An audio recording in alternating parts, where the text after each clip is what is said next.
Gereja itu malahan adalah tempat pertama seharusnya terjadinya perubahan hidup secara nyata. Amos pasal 8 ayat 4 sampai ayat yang ke-8 saja. Ini adalah nubuatan dari Nabi Amos di Perjanjian Lama kepada bangsa Israel, umat pilihan Tuhan. Dan dia menegur bahwa ibadah mereka itu tidak sungguh. Peringatan terhadap orang yang mengisap sesamanya itu kalimat pembuka di Alkitab kita ayat 4. Dengarlah ini, hai kamu yang menginjak-injak orang miskin dan yang membinasakan orang sengsara di negeri ini.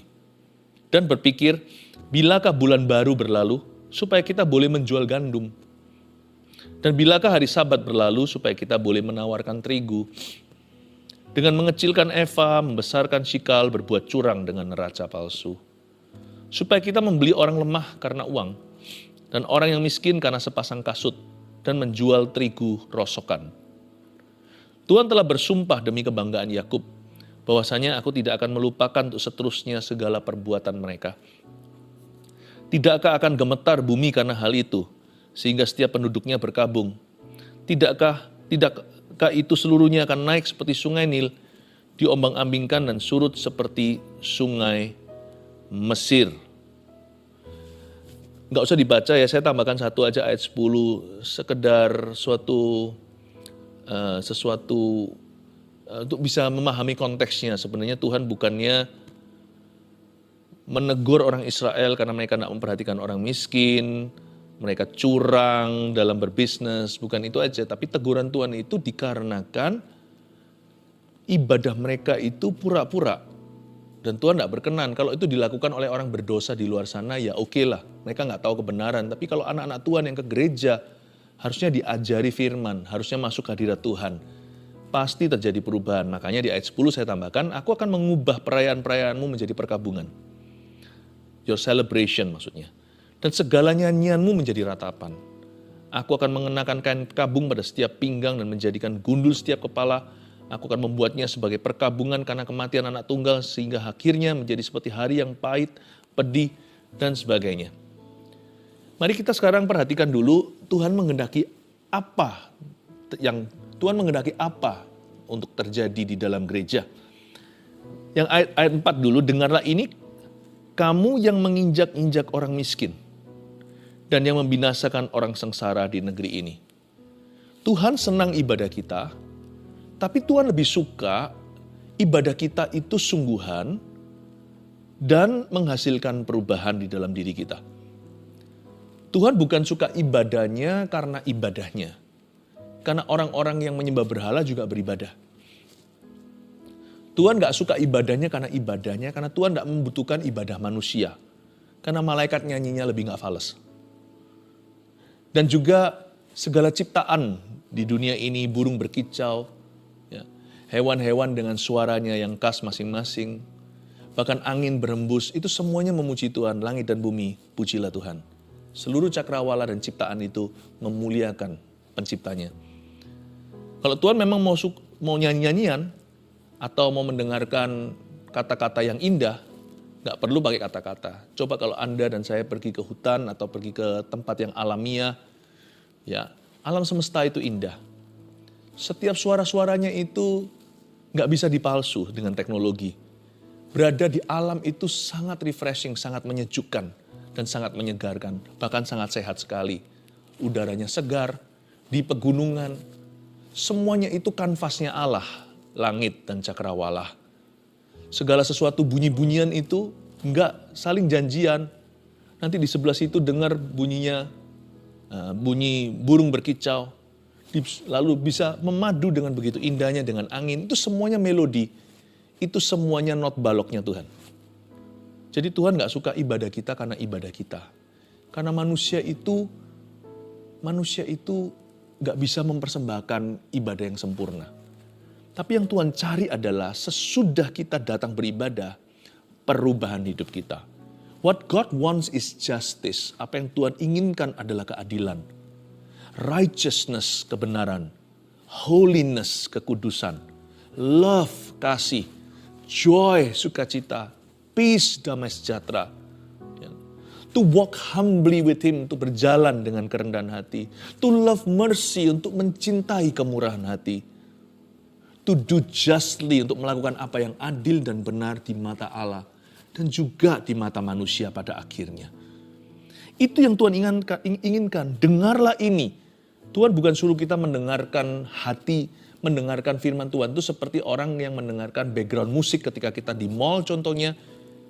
Kita dengar tapi kita nggak mendengarkan sungguh-sungguh. Sambil kita belanja, sambil ngobrol, musik itu menghibur kita. Tapi kita nggak memperhatikan. Tuhan nggak mau kita dengar-dengaran dengan Tuhan. Seperti Tuhan punya firman itu background musik saja. Dengarlah ini. Tuhan suruh kita dengar. Hampir-hampir seperti menjewer telinga. Listen you guys. Dengarkan. Kamu yang nginjak-nginjak orang miskin. Ini Tuhan tuding umatnya loh. Ini bukan orang-orang fasik. Tapi ini adalah orang-orang benar. Kamu yang menginjak orang-orang miskin dan yang membinasakan orang sengsara di negeri itu dan berpikir, wah Tuhan baca pikiran? Iya. Ada satu Mazmur berkata begini, engkau sudah tahu pikiranku ketika aku masih jauh. Dari jauh engkau sudah membacanya. Waktu aku tidur, berbaring, waktu aku berdiri, engkau tahu pikiranku. Dan Tuhan berkata, kamu berpikir gini kan? Ayat 5. Dan berpikir, bilakah bulan baru berlalu? Supaya kita boleh menjual gandum. Di dalam ibadah aja mereka gak sepenuh hati, sepenuh jiwa kok. Waktu badan mereka ada di bait suci, pikiran mereka terus berpikir gini, kapan ini ya selesainya ya supaya gue bisa jualan? Kapan ini ya? Terus lihat jam begini, kapan ya? Kapan selesainya? Bilakah bulan baru berlalu itu jenis-jenis perayaan bangsa Israel. Mereka kan punya festival-festival yang mereka lakukan dalam nama Tuhan untuk mengenang perbuatan Tuhan. Misalnya ada juga perayaan yang mengingatkan mereka bagaimana Tuhan membawa mereka keluar. Bangsa Israel keluar dari tanah perbudakan yaitu Mesir dengan membelah Laut Merah. Ada perayaan macam-macam namanya Pondok Daun, ada perayaan Passover, ada perayaan berbagai macam hal. Waktu kita dalam gereja, kita kan juga diingatkan perbuatan Tuhan. Kita bahkan menyanyikan perbuatan-perbuatan Tuhan itu. Tapi ada orang-orang yang gak sungguh-sungguh pikirannya di situ. Mereka berpikir, bilakah bulan baru berlalu? Kalau dalam gereja gak sungguh-sungguh, keluar gereja semakin gak sungguh-sungguh juga. Jangan kita asal-asalan. Kalau ke gereja beneran. Lalu mereka berpikir gini, bilakah bulan baru berlalu? Supaya kita boleh menjual gandum. Kata menjual di situ bukan hanya jual beli. Kalau jual beli kan nggak salah. Namanya orang berdagang, namanya orang mencari mata pencarian, mencari nafkah. Tapi kata menjual di sini bukan hanya selling, tapi overcharging.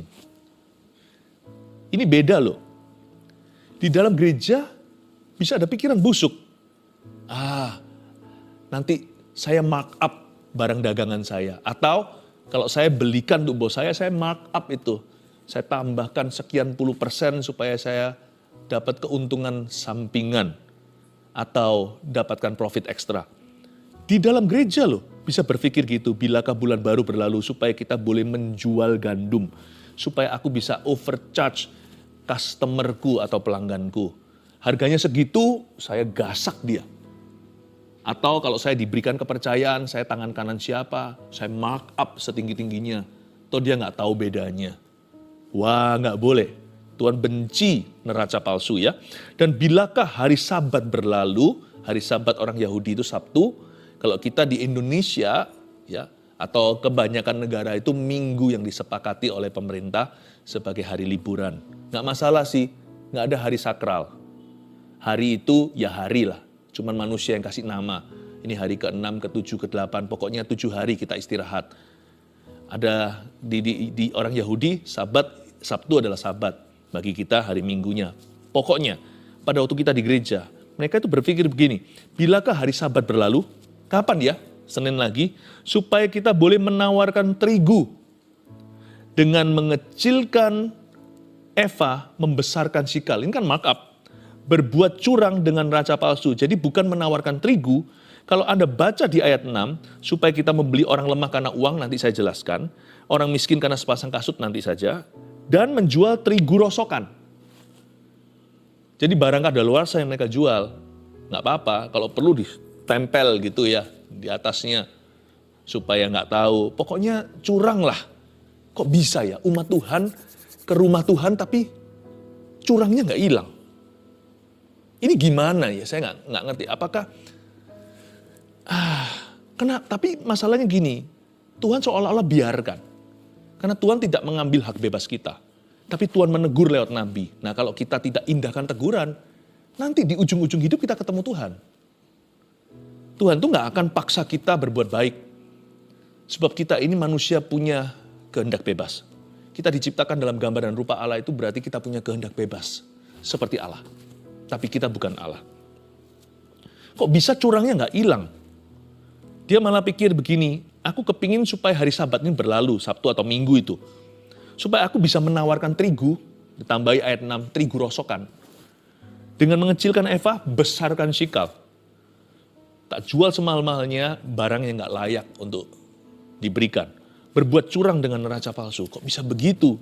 Waktu saya baca begini saya sedih loh. Ini semua terjadinya dalam bait suci.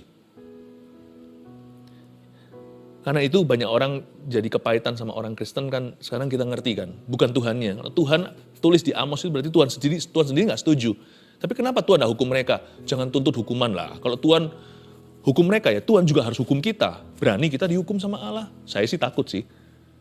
Kalau kita menuding orang lain, kita menghakimi dengan takaran yang sama akan diukurkan pada kita, ya kita sendiri nggak akan lolos juga. Kita sendiri nggak akan lulus. Karena nggak ada satupun di antara kita adalah orang yang benar, sungguh-sungguh benar di mata Tuhan. Kita ini dibenarkan karena iman. Kadang-kadang kita berpikir, orang kayak gitu kok nggak dihukum aja sama Tuhan, dihukum mati. Kalau dihukum mati, keseret dong kita sekalian ikut dihukum mati. Tuhan yang sabar sama semua orang, Tuhan sabar sama orang berdosa, karena Tuhan juga sabar sama kita. Lalu ayat 6, supaya kita membeli orang lemah karena uang. Membeli orang lemah karena uang. Harusnya kebalik ya, kita bisa pakai uang untuk bantu orang lemah. Tapi ini orang lemahnya jadi objeknya, uang jadi subjeknya. Orang lemahnya dijual, dialah barang dagangan, dan uang itulah idolanya, uang itulah Allahnya. Sebenarnya uang itu adalah hamba yang sangat baik, tapi Tuhan yang sangat jahat. Karena itu jadi hamba uang adalah sesuatu yang sangat mengenaskan.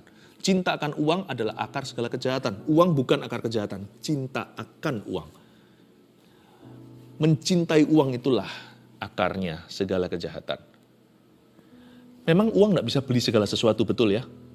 Tapi sadarkah Anda bahwa uang bisa membeli sesuatu loh? Misalkan kalau kita punya lebih, tapi kita jangan kikir.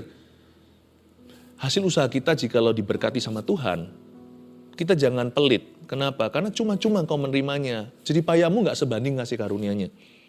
Misalkan ya, saya makan. Kalau orang-orang yang bekerja sebagai waiter contohnya, yang menjadi pelayan di restoran, bukan restoran besar, nggak ketemu bos-bos gimana, depot-depot biasa. Kita lagi makan misalkan. Kalau kita kasih tips ya, padahal nggak harus. Kalau di Amerika harus ada persentasinya, itu bisa ngamuk itu kalau nggak, karena memang itu hukumnya di situ. Tapi kalau di Indonesia gini, contohnya di Asia juga, kita kan nggak diharuskan. Jadi kalau kita lagi makan gitu, kalau kita tinggalkan sesuatu ya, nggak harus sih, kita nggak kasih tips misalkan, juga nggak apa-apa. Tapi coba diuji, lakukan satu eksperimentasi. Kita berikan apa yang kita rela, yang ikhlas, apa yang mampu, tapi agak gedein dikit, besarin dikit. Coba kasih di situ. Lihat ya, pelayan restoran kita bisa membeli kebahagiaannya. Kita bisa belikan happy untuk dia. Karena waktu dia dapat, wow, gajinya mungkin kecil, gak seberapa. Tapi ini berarti uang transportasi, Ini bisa ekstra sesuatu. Ya. Atau waktu dia jadi ternyata uang itu bisa membeli kebahagiaan untuk seseorang. Meskipun kebahagiaan itu tetap semu ya.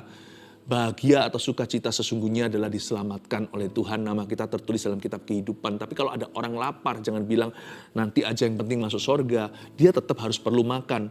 Karena meskipun sukacita sejati itu sorgawi, ada bahagia hari ini yang harus kita penuhi dalam kehidupan sesama kita. Ternyata uang itu bisa membuat someone happy. Tapi bukan hanya dengan uang aja. Jadi jangan sampai kita merasa, wah kalau membahagiakan orang tua, pasangan kita harus dengan uang, ya kan? Harus dengan berlian, aku nggak mampu beli. Enggak. Orang kalau benar hatinya itu tidak akan kebahagiaannya pada harta duniawi atau pada materi. Sometimes memberikan perhatian, lemah lembut sama orang itu lebih membuatnya happy. Tapi tidak bisa dipungkiri, tidak bisa disangkali bahwa money can also buy, bisa juga membeli sesuatu yang berguna untuk orang lain. Dan ini yang membuat Tuhan itu berbicara kepada umatnya. Kalian di gereja kok nggak ngerti hal ini? Datang ke bait suci berkali-kali kok uang tetap menjadi Allahmu atau menjadi ilah itu. Kenapa hatimu nggak berubah? Malahan berniat untuk memeras orang. Itu orang lagi kesukaran, kita kasih pinjaman dengan buah lintah darat. Kita tahu itu saudara kita. Jangankan itu orang siapa, saudara seiman aja kita harus tolong kok. Orang nggak kenal aja kita kalau bisa bantu. Ini sepupu, ini kemenakan sendiri. Ini omnya, tantenya, atau orang yang sudah seperti kerabat. Waktu dia jatuh gitu, malah justru kita tikung dia dari belakang. Percayalah, pokoknya percaya aja. You percaya sama saya, percaya. Dia percaya, wah malah justru karena dia di posisi lemah, kita take advantage atau kita ambil kesempatan dalam kesempitan dan kita ambil semua asetnya dan dia nggak bisa berbuat apa-apa. Tuhan berkata jahat tuh, bukannya kita harusnya bantu orang lemah, tapi ini mau membeli orang lemah. All because of money, karena uang. Dan Tuhan keluhkan, kenapa umatku gak ngerti hal ini? Lalu Tuhan telah bersumpah demi kebanggaan Yakub, bahwasanya aku tidak akan melupakan seterusnya segala perbuatan mereka. Tuhan berkata, seharusnya kalau orang datang ke rumah Tuhan itu harus makin bangga sama Tuhannya.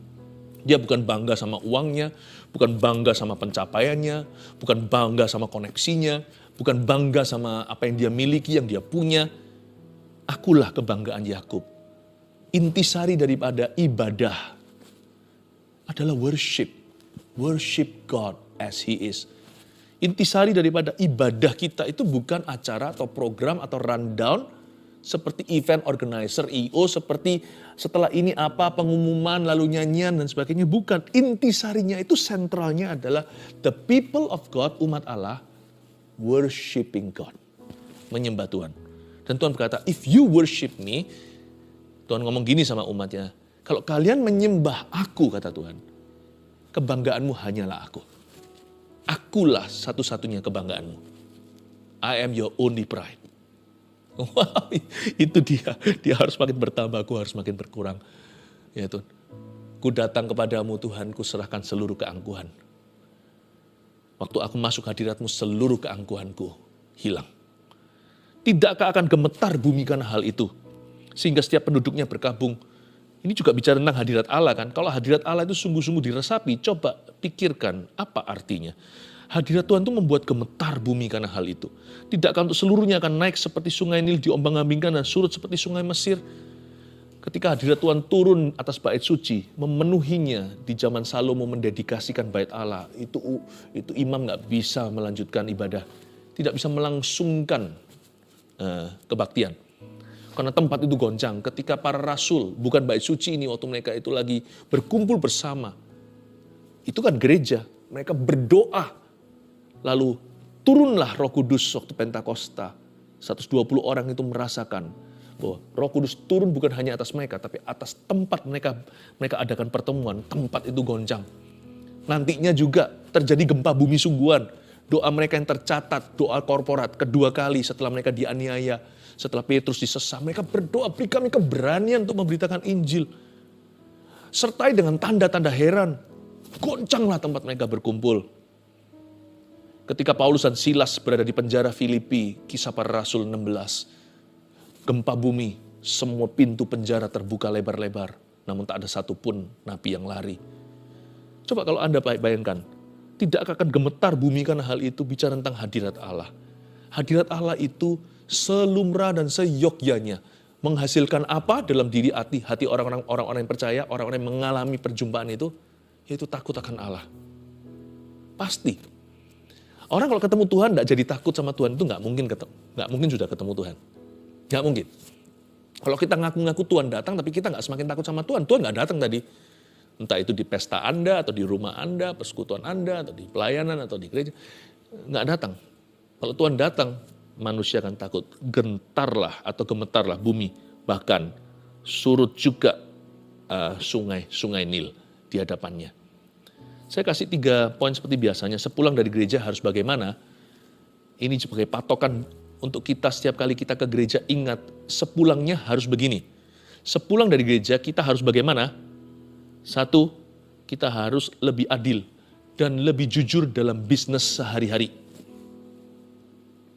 Catat itu, bukan overcharging, bukan menawarkan terigu palsu, bukan manipulatif, bukan larikan uang orang, bukan bye-bye tidak bayar, padahal ketemu. Nanti nggak tentu, siapa tahu sama-sama datang di gereja yang sama. Sama-sama jemaatnya lihat, nah itu yang larikan uangku, nggak pernah sama sekali hari ini kelihatan, nggak pernah kelihatan bayang-bayangnya, bahkan tidak pernah terdengar desas-desus langkah kakinya. Ada di sama, saya di baris ini, dia di baris itu nggak boleh terjadi. Nggak boleh terjadi. Oh, tapi memang gereja nggak sempurna. Meskipun bait suci ini penuh dengan hadirat Allah, tetap orang-orang ini ditegur sama Tuhan. Tapi bukan berarti Tuhan tinggal diam loh ya. Kalau Tuhan diam, itu bukan berarti Tuhan tinggal diam. Itu Tuhan memberimu dan memberi orang-orang tersebut kesempatan untuk bertobat. Tuhan tidak tinggal diam, tapi orang yang benar dan dibenarkan nanti Tuhan sertai terpisah. Kenapa Tuhan tidak main hukumlah atau langsung turun tangan meskipun hadirat Tuhan datang? Misalkan gereja itu diisi dengan orang-orang yang tulus-tulus hati. Kenapa enggak juga orang-orang tertentu kunjung bertobat dan berubah? No. Tuhan kasih dia yang namanya pause. Tombol tekan pause. Ya. Tidak dimatikan on and off, tapi pause. Berhenti sejenak. Sejenak itu mungkin 15 tahun. Tapi karena Tuhan itu maha dan panjang sabar. Tapi jangan pernah kita biarkan Tuhan itu, janganlah kita mencobai Tuhan dan kesabarannya. Sebab Tuhan itu murkanya sama hebat dan mulianya. Demikian seperti sabar dan kasihnya. Karena itu kita tidak boleh main-main dengan ini. Mari kita resapi baik-baik. Jadi inilah kehendak Tuhan. Kalau kita pergi ke gereja, kita pulangnya harus bagaimana? Kita harus lebih adil jadi orang. Lebih jujur dalam bisnis sehari-hari, bukan dalam pelayanan. Kalau pelayanan, manusia bisa saja seseorang memasang topeng, tapi dalam bisnis sehari-hari itu kelihatan dah. Langsung nampak. Itu Kristen brand apa langsung tahu. Udah langsung tahu. Dan disitulah Yesus dimuliakan atau Yesus dipermalukan. Lewat perbuatan orang-orang. Disitulah orang Kristen menjadi teladan, menjadi kesaksian, atau menjadi batu sandungan. Itu nggak bisa dipura-pura lagi, karena disitulah batasnya. Keluar dari gedung gereja tersebut, itulah kesempatan kita. Game has just begun. Bukan game over setelah doa berkat, tapi baru dimulai. Kehidupan ibadah kita baru dimulai setelah hari Sabat berlalu dan setelah bulan baru itu berlalu. Lebih adil dan lebih jujur dalam bisnis sehari-hari, itulah kehendak Yesus Kristus bagi umatnya, yaitu gereja perjanjian baru. Jadikan ini patokan ya, pakemnya. Jadikan ini standar SOP-nya, standard of procedure untuk kita semuanya anak-anak Kristus. Sepulang dari gereja, kita harus bagaimana? Nomor 2, kita harus lebih murah hati untuk menolong orang lemah dan miskin. Bukan kita itu membeli orang lemah karena uang, malah justru kita beli pakai uang. Apa yang bisa bantu orang miskin dan orang lemah. Ini juga berlaku untuk gereja secara korporat, gereja harus bergerak membantu. Gereja kami juga, cuman kami tidak mau pencitraan. Jadi apa yang kami lakukan itu tidak perlu digembar-gemborkan. Sebab Yesus sendiri ajarkan tangan kiri memberi, nggak perlu tahu tangan kanan. Tapi tujuan salah satu eksistensi gereja bukan hanya memberitakan Injil dan menanam gereja-gereja baru seperti Paulus lakukan, tapi juga memperhatikan orang-orang miskin di komunitasnya. Tapi nggak bisa entaskan semua, nggak ada satu gereja di dunia ini bisa entaskan kemiskinan. Nggak ada. Itu sesuatu yang ongoing dan progresif. Sesuatu yang sifatnya tubuh Kristus secara luas. Tapi kita semua bisa melakukan bagian kecil kita sesuai dengan kemampuan kita. Orang miskin adalah orang yang lemah. Maksud saya pasti mereka punya kebutuhan yang mereka tidak sanggup untuk penuhkan. Tapi orang lemah nggak tentu adalah orang miskin loh. Orang bisa saja dia punya kekayaan harta duniawi, tapi dia itu lemah. Artinya dia itu tidak punya teman, tidak punya kawan. Dia itu mungkin sedang sakit sekarat. Jangan prejudisme, karena dalam Kristus dan kerajaannya tidak ada komunisme, tidak ada kolonialisme. Orang miskin maupun orang kaya sama-sama tidak diagungkan. Tuhan cinta semua orang. Makanya itu lebih murah hati, kita harus lebih murah hati untuk menolong orang lemah dan orang miskin. Yang seperti dikatakan tadi di ayat 6, supaya jangan sampai kita seperti mereka yang membeli orang lemah karena uang dan orang miskin karena sepasang kasut. Kita harus lebih murah hati. Setelah keluar dari gedung gereja, dari pintu gereja kita masing-masing, kita harus makin baik hati, bukan makin busuk hatinya. Kok bisa kita datang ke gereja jadi busuk hatinya? Itu bukan salah gerejanya, itu bukan salah Tuhannya. Tapi orang itu harus mendengarkan kitab Amos berbicara. Bahwa tetap kita harus membuat a conscious choice. Sekalipun kita dipenuhi Roh Kudus pun kita harus membuat a conscious choice atau keputusan secara sadar. Arah hati kita ke arah baik atau ke arah busuk itu keputusan kita, bukan keputusan Tuhan. Itu kehendak Tuhan, namun itu keputusanmu. Yang ketiga, sepulang dari gereja kita harus bagaimana? Kita harus lebih bangga dan takut akan Tuhan Allah kita. Keluar dari gereja itu kita nggak justru menyembunyikan iman kita. Jangan bilang ya, aku anak Tuhan, aku orang Kristen atau apa. Jangan bilang, no, kita harus semakin bangga. Bukan semakin vokal, tapi semakin transparan. Nggak perlu kita gembar-gemborkan, orang kan lihat lewat kesaksian hidup kita. Tapi ketika orang lihat kesaksian hidup kita nggak malu untuk mengakui Injil di hadapan manusia. Ini semua karena Tuhan Yesus. Ya. Dan kita nggak perlu kita itu korbankan keyakinan kita karena kita itu merasakan tekanan sosial. Kalau saya berada di restoran The Pot itu makan bersama-sama tempat umum, saya doa-doa. Saya kadang-kadang minta, bentar ya Mbak, atau tunggu dulu pelayannya, atau Masnya tunggu sebentar. Kami doa dulu, saya gandeng tangan dengan keluarga saya, berdoa. Karena bagi saya, Yesus satu-satunya jalan, dan itu saya tidak akan kompromikan. Tidak boleh kita jelek-jelekkan agama orang lain atau keyakinan, tetapi kita harus pegang erat dan kokoh keyakinan kita pada Injil Roma 1:16. Jangan malu karena Injil adalah kekuatan Allah untuk menyelamatkan. Yohanes 14, Yesus satu-satunya jalan. Itu pegang hidup ini, pegang sampai mati. Itu satu-satunya yang membawa kita nanti ketemu Bapa. Kita harus semakin bangga. Dan bukan hanya itu, orang lain akan bangga kenal kita. Mereka belum bangga kenal Tuhan kita. Mereka akan bangga kenal kita. Itu orang yang luar biasa, itu orang itu sungguh-sungguh rajin. Itu orang bisa dipercaya, orang itu jujur. Pasti ada sesuatu yang mereka bisa tunjuk pada kita yang membuat mereka bangga kenal kita. Tidak seperti orang dunia, orang-orang bangga kenal sama orang itu karena orang itu famous lah, terkenal lah, atau punya segala lah.